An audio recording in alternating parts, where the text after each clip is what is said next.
You know why? Hello? Sarap kasi kumain na nakalipas sa mga holidays. Amen?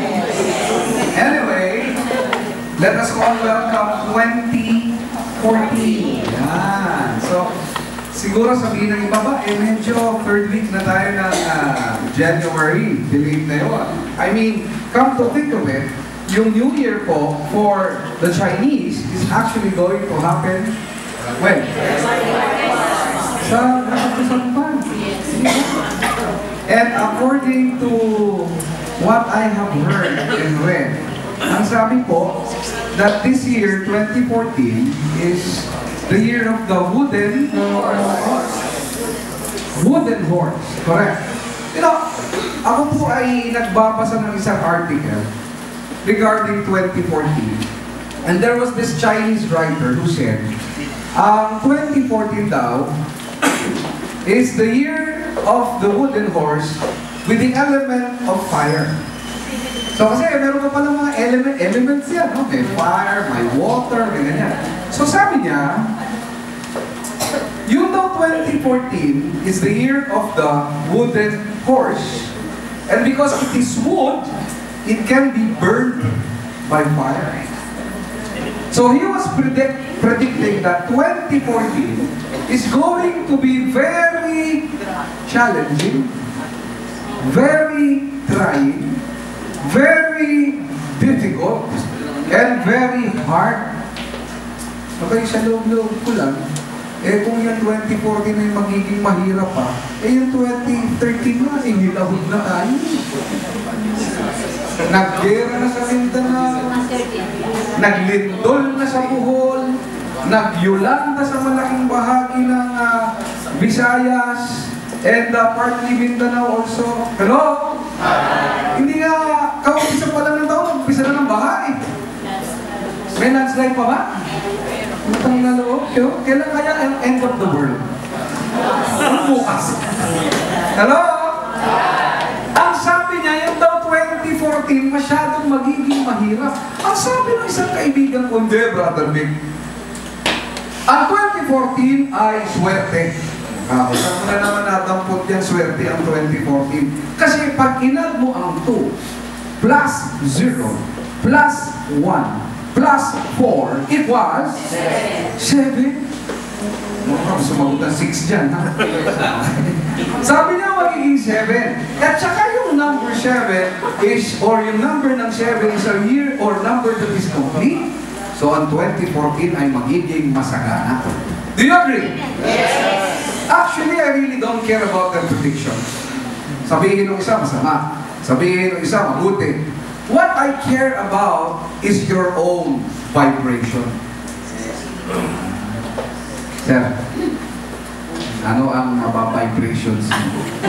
Nararamdaman mo sa pagpasok ng 2014. Ito ay magiging good boy. Good boy ka.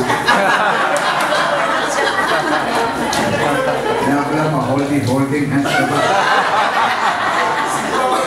Ganyan yung maraming pinagbabayaran. Madam, ano ang nakikita mo sa iyong bolang kristal? Ano ang nakatanaw mo? May nakatakip ka na naman dyan.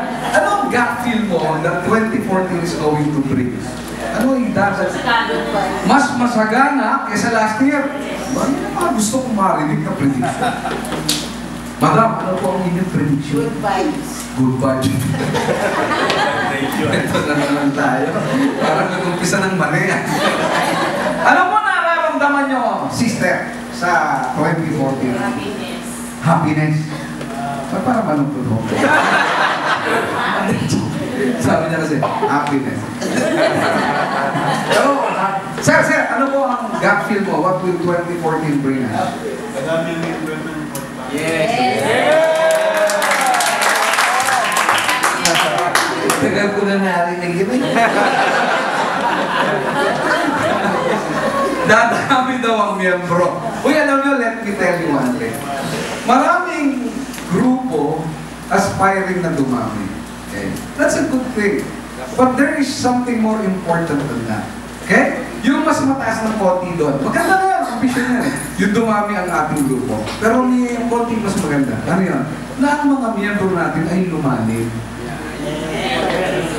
To grow big is a blessing. But to grow deep in your faith is really something so difficult. Kaya pag lumalalim ang mga miyembro, abay kakaiba nun, tignan yung katabi mo. Tignan mo, mabago pa ba? O malalim na? Okay, good. Palakpakan natin ang Panginoon. You want to hear my prediction? Gusto niyo marinig kung ano ang prediction ko ngayong taong 2014? I predict that God is going to pour out His blessings tremendously to all of us. Do you agree? Yeah. If we will only, what? If we will only let Him do it. Kaya nga ang discussion I'd like to tell you tonight, or discuss with you tonight is, let God do a new thing in your life. First word, pakibasa. Give me another word for let. Allow. Gusto ng Diyos gumawa ng magandang bagay sa buhay natin. But sometimes we are not allowing Him to. Do you agree? Yes. Brothers and sisters, sabi ko kanina, this 2014, we will be blessed tremendously. Do you agree? Yes. Do not take my word for it. Kaya kung malakas ang loob ko na ipagsigawan yun, because it is God's word Himself. According to the book of Isaiah 43, the verses are 18 to 19, and allow me to please read it with you. Sabi niya, remember not the events of the past, the things of long ago consider not. See, I am doing something new. Now it springs forth. Do you not perceive it? In the desert I make a way. In the wasteland, rivers. Ang Diyos ang sabi niya. And before I dwell into the discussions of this, I would like to highlight some issues dito sa binabanggit ng Isaiah 43. First, ang sabi niya, kalimutan mo na yung mga dating bagay. Okay? It is pointless na babalik-balik tayo sa mga tapos na at nakalipas na. Second, makikita mo rin dyan, sabi ng Diyos, I am doing a new thing. God is looking forward. Meron siyang ginagawang bago. Brothers and sisters, tignan mo to, sabi doon, no? Balikan mo yung verse.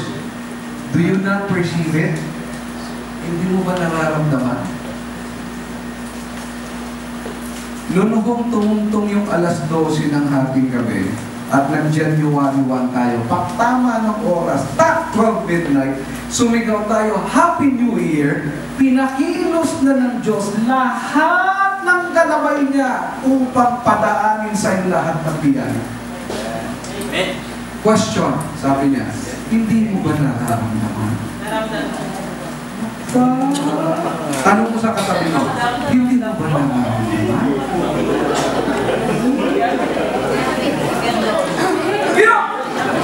Hello? You know why I'm saying this to you? Because a lot of people crossed 2014 as if nothing really happened. Pumasok yung bagong taon parang, oy, kumusta ka? Happy New Year. Wala. Kumusta ka na? Sakto lang. Hello? Napaka-walang excitement, napaka-walang buhay. Buhay, pero walang kabuhay. Hindi nararamdaman, kaya yun ang tanong ng Diyos. Hindi mo ba nararamdaman yun? Ang ginagawa ng Panginoon ay mga bagong bagay. Anong klaseng bagay? Sabi niya, a way in the desert and streams in the wasteland. Now let me explain this. Desert. Pakiulit? Yes. God is telling us, palitan mo na yung pananaw mo, ha? Seek a new vision. Palitan mo na yung pananaw mo, ha? Ito sabi niya. Doon sa verse na binasa. But find a new interest in the things of God. Ito po yung nais kong sabihin sa bawat isa sa atin. see, desert. Pakiulit nga yan. Desert. Sabay-sabay? Desert. Ano ba ang wala sa disyerto? Tubig. Walang tubig. Kaya ang disyerto ay wala? Buhay. Wala ka naman eh. Pero cactus lang siguro, di ba? Yun lang magsusurvive doon. Tapos walang mga animals.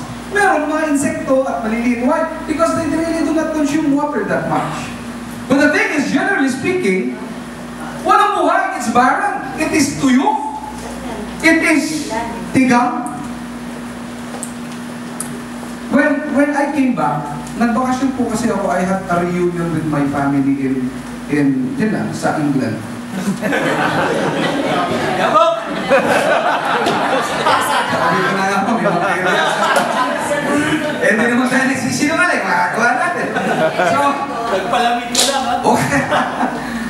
My wife and I, we left December 14 and we stayed in England for like 3 weeks. Pagbalik ko po ng Pilipinas, ang flight namin got to the airport alas 11 ng gabi. So nakauwi ho ako ng bahay mga 12:30. Literally speaking, walang biruan. Pag sampa ko ho ng paa ko sa bahay, hindi ko pa naipasok yung pangalawa, nagre-ring na yung cellphone ko. When I looked at it, it was my brother calling me up. Tinawagan ko siya sa landline para hindi na sa cellphone, usap kami. Inabot po kami alas 3 ng madaling araw. Bakit ang haba? He was so depressed. Kaya pala tayo nag-i-email siya, Kuya, kailan ka babalik? Kailan ka babalik? Sabi ko, ang kulit naman ito. Yung pala, all through the holiday season, he was going through a series of this depression problem. And this depression got into his system so hard that he got sick. And he was confined to the Chinese General Hospital. Na-discharge na po namin siya, pero ibabalik muna, kaya siya discharge kasi nilipat mo namin siya sa Philippine Heart Center for some procedure. What I am saying is this, I am taking care of him kasi po he's living alone. I have my own desert. My desert is a problem. Yung health niya. Kanina pumasok ako, nagkakantahan, masaya tayo. People come into this room with smiles and laughter. But people come into this room with their own deserts in life. May mga tao dito ngayon, habang nakikipag-usap ako, meron siyang disyerto, meron siyang pinagdadaanan. Hindi lang natin inihahayag. But the message is for you. And what is God trying to tell you right now? Huwag kang mawala ng pag-asa. He will take you out of that desert. And in that desert, He would even create rivers for you. And this is what God is saying. Kaya ako hindi ako nawawala ng pag-asa. Sapagkat alam ko, yung salita ng Diyos buhayan at iaahon niya ako sa disyertong pinagdaraan. Amen? Mukha ba akong tuyo? Tingnan mo yung katabi mo. Tingnan mo. Mas mukhang natutuyo pa na. Palakpakin niya naman. You know, the verse of Isaiah is a prophet from the Old Testament times. Sinabi po niya yun ang pinasasabi sa kanya ng Diyos sa mga Israelita. You know why? Because the Israelites were, right at that moment, in captivity. Nilusog ng Babylon ang Israel. Alam niyo ang Babylon ngayon? Is Iraq. Tandaan niyo ha? Iraq is bigger than Iston. Iston. Huwag niyo kakalimutan yan. And Iran is faster than Iwok. Ito na naman tayo. Wala namang pakinapang na daw kung pinag-usapan. Hello?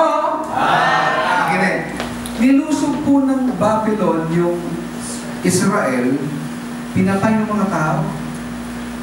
Itinira yung matatalino para mag-build up ang Babylon. Kinuha. Itinira yung magaganda para malahian sila ng maganda. Kinuha din. Tinira yung maganda, itinira yung matalino, pinatay yung walang pakinabang. Kung lulusog ang mga Babylonian ngayon,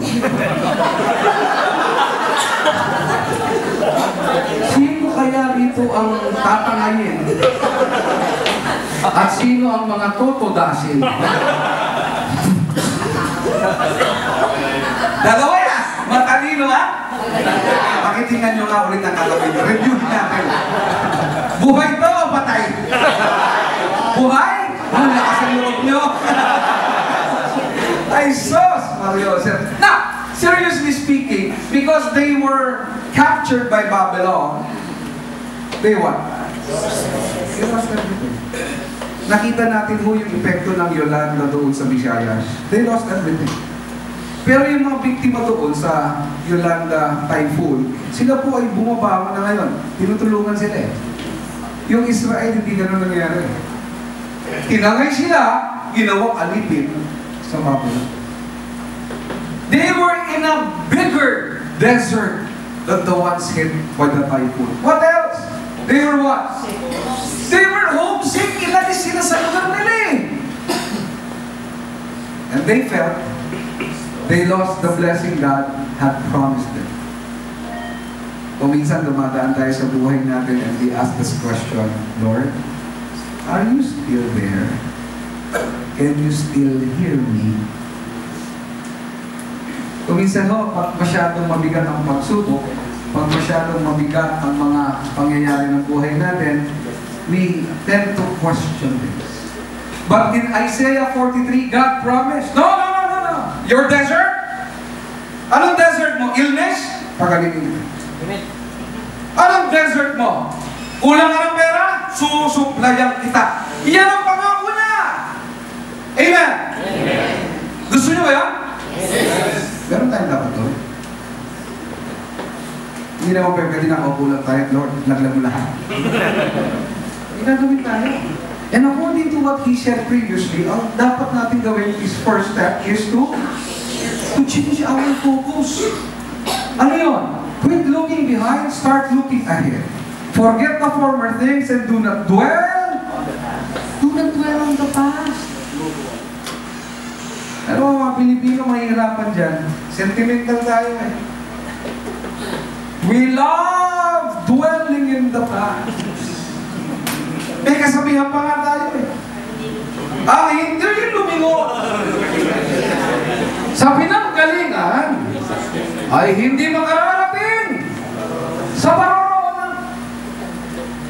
Iba ang sabi ng Diyos eh. Ang sabi ng Diyos, ang lingo ng lingo. Sa pinanggalingan, marutuntog. Stupid ka dyan. Kaya ka napapahamak eh, mga ganyan. Kapag siyempre naaamoy ko yan. Hello?